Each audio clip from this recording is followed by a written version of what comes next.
Coach, how do you look back on last season, the postseason success you were able to have, and now heading into year 3 for you, how are you hoping to build off of that? Yeah, I think last season's last season, right? We talk about our goals and ambitions as a program and where we want to be,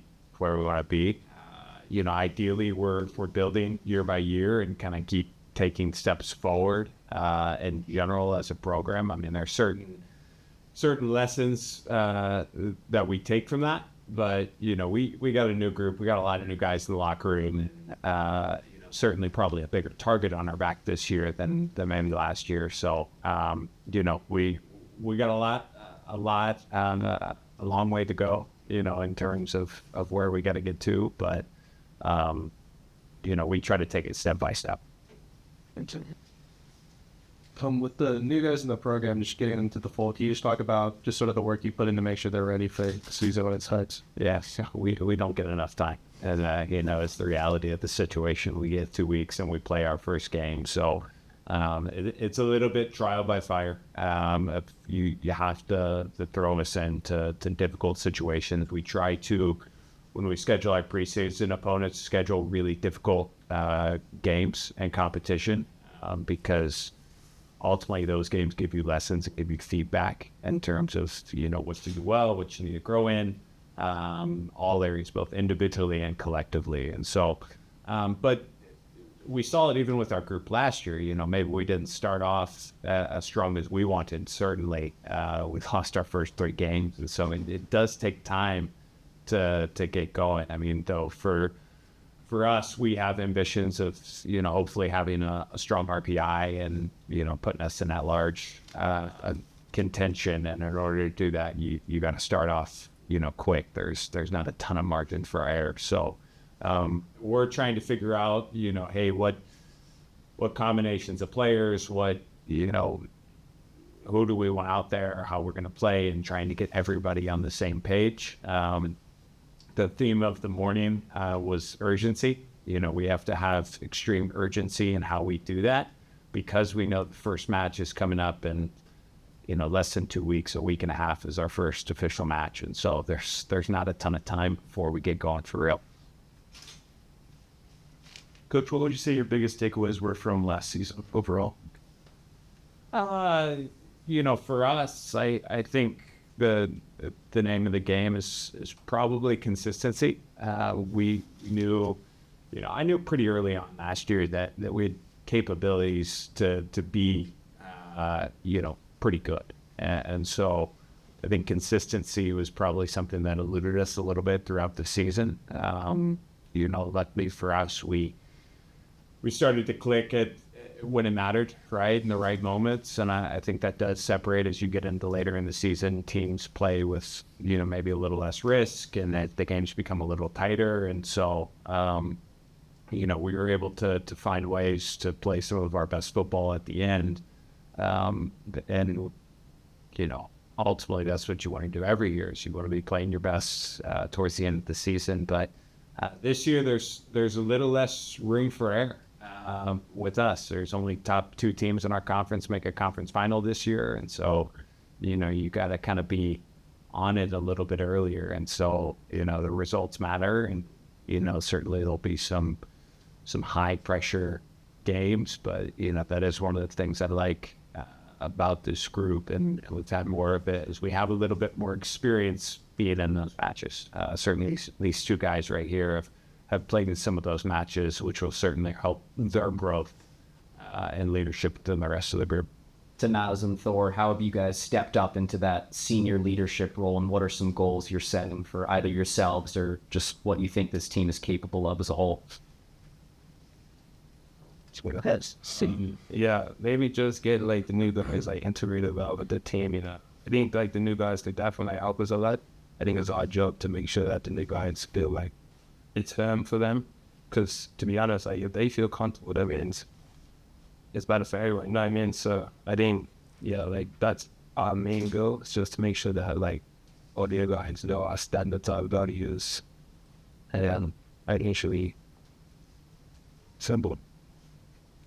Anything you want to add to that? Yeah, I mean, as a senior, you have a lot of experience, obviously, and it's our job for the group for the guys who came in to show them how we play, what our culture is, and ultimately what our goals are. The older guys set the examples on and off the field, and we always have to make sure that the team stays together and just show them what kind of team we are and want to beat the team. So obviously St. Louis the other day, kind of a first look this fall. What were your biggest things you learned from that? We got a lot of room for growth. You know, we knew that right away. I mean, we put ourselves in those matches to just try to see guys, different combinations together. There was a lot of guys on the field who maybe that was their first college soccer match. And I think St. Louis is a very good team. I said this last year when we played Missouri State, and I'll say it again with St. Louis. I think that's very much a team that we could see in the NCAA tournament when you start talking about a little deeper. You know, they're an older, experienced group, and so that's what we wanted. You know, it forced us to play, especially maybe at the beginning of the match, a little bit quicker than we were naturally comfortable with, which is a good thing. You know, it ultimately helps us grow. And then I thought the second half we grew quite a bit and played some much better football. And so it gave us an idea on that. You know, certainly it was our first look in a game situation at some of the incoming guys. And we saw some of them really step up and show a lot of promise. And then really good film this morning. You know, the guys, these returners know the first film back after the first exhibition, you know, make sure you get a seat with a chair back on it, right? Because it's going to be a little longer session. But again, it's so critical to put ourselves in these situations, because if we have it comfortable through preseason, right, or it's a little easy, then you don't really see what you're made of until maybe it's too late, or you get in those matches, you know, later on in the season where we play some of those top 20 teams that we'll certainly see this year. Coach mentioned the postseason experience and just volume that you guys have played in as seniors. How important do you think that is, and what have you learned from that as you try to get back to that point again this year? I mean, we put ourselves in that situation last year, so of course we are the guys that the players who came in that you rely on. So we have to step up in those situations and make sure with our experience we teaching the younger guys who might have not played in some of these environments to show how we play, and just help them with our experience and make sure everybody's on the same page and kind of like lead them the way. Yeah, I think for us, like, most important is just like make it like a standard to be in the postseason. You know what I mean? Like, just make it a standard, like, for our team to be played in December. Yeah, I think that's the mandate. Just making it a standard. Coach, any of those newcomers that have really shown out, or just anyone in general that you've noticed has made a jump this offseason? Yeah, I mean, we're going to have some guys that have come in that are going to be able to help add to our team. You know, I think, again, and I think as time goes on, you know, some of them will really gain comfort and be able to help us even more throughout the season as it goes on. We have some transfers that have come in that we think will add some quality and a little bit of experience, and we have some young guys who are exciting. You know, two local guys, and Mikey Stukenholtz and McGuire Perkins, who have done well, and some young freshmen. You know, one of our defenders is 17 years old, but you wouldn't know it from watching him on the field. You know, he plays with an olderness about him. Some of the freshmen that have come in have gotten professional experience. I think 4 of them made their debuts this summer in MLS Next Pro, which certainly helps expedite their learning process, as maybe it's not their first time playing in men's football, which is a big difference between, you know, high school youth versus playing with grown men. I mean, these guys are 23, 24 years old respectively, right? So it's a little bit different, but we're going to need some of those guys. There's no doubt about it. But I think, you know, the key with us, it's not returners and newcomers or older guys and younger guys. It's one collective group. It's 26 strong. How do we how do we become one collective? That's going to be the key for us to have success. I think that's a key with any team that ultimately goes and has success at a high level. Is they're young, old, and you kind of need to be 26 collectively strong. Did you say Salah was one of those that had a MLS experience with something? Yeah. He had the opportunity to go in and train with FC Cincinnati this summer, which I think was really valuable for How him. much does that help? Like what he's going to be able to do this whole. It's part of his growth and development. Nata's one of our captains on our team, and so certainly being around.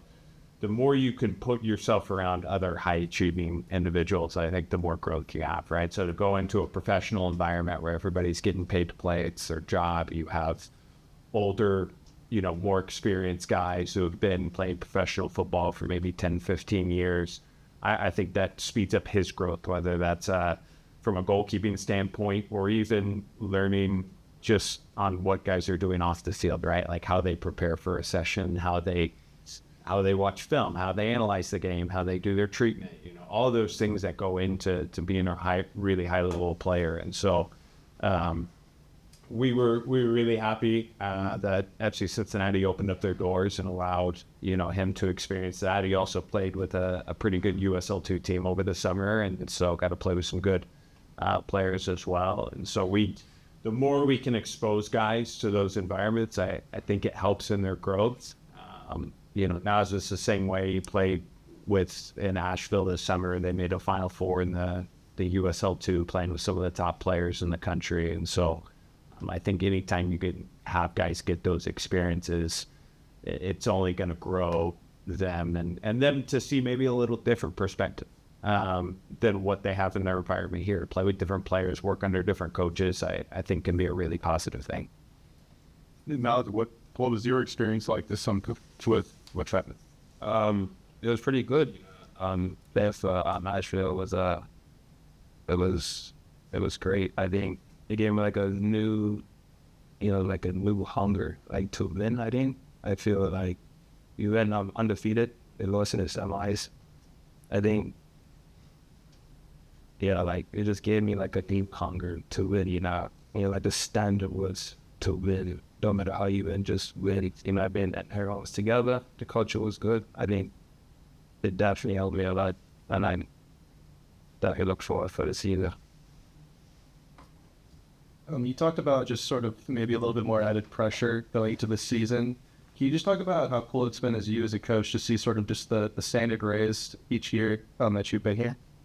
Yeah, pressure is a privilege, right? It's a privilege to have pressure because that means you're doing something right. If you're playing in those types of games, things like that, there's the other type of pressure of like, you're playing games because maybe you're fearful of losing your job, things like that, but I think that's what every player that we recruit or guys that we have returning, 95% of these guys have ambitions of playing at the next level, right, and doing that. And so it's really, really critical for us, and why I do think college soccer is a tremendous tool to really help grow guys and develop guys as soccer players, but also as leaders, as anything they do is the pressure to have to perform in certain environments, right, or live up to a certain standard and achieve those. All of these,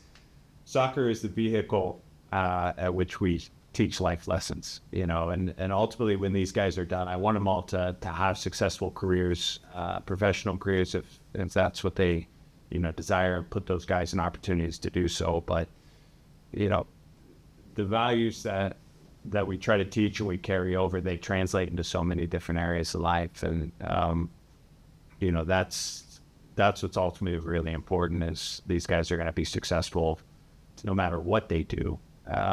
Because of, maybe learning values that what it takes to be successful. And so, it's good to see. And look, we want to keep growing. You know, that's why we came. I don't think any of these guys here, anyone in the locker room came to like, you know, just kick a ball and, you know, have a little fun. And okay, if we win, we win. We don't. You know, we high achieving, highly ambitious individuals in the locker room, and there's a drive. I think when you get high performers around each other, around one another, the group can really thrive. I think Nick Saban said it best as like, you know, high performers and low achievers don't get along, right? But if you can bring a group of high performers together, then it really becomes a special environment that you get to work in every single day. So just for anybody, what would you say would be the biggest games this fall that you're kind of circling on the calendar? The next one. All of them. I mean, again, we talked about it of like, we want to put ourselves put ourselves in a situation to be an at-large team in the NCAA tournament, to host NCAA tournament games at Caniglia, you know, something that's never been done. And we get up here and we'll proudly say that with our chest. In order to accomplish those goals, you can't afford to slip up and overlook teams. One of our core values is respect, right? And so we have to have respect to each and every one of our opponents as they come in, whether or not they have a sexy name, right? Or a high ranking or something like that, because Omaha does have we're not a Power 4 school with a sexy name and things like that. And so for us, or for me at least, I think, you know, yeah, you could look at the rivalries and those natural things that we have every year. And we're going to have some really cool events at Caniglia. We host Creighton this year. We host Denver. I think our home opener is going to be a really cool environment. But, you know, for us, we're going to take each and every game very, very seriously. And I, as a coach, probably get more worried and more antsy and more amped up for maybe the non-rivalry games, if that makes sense.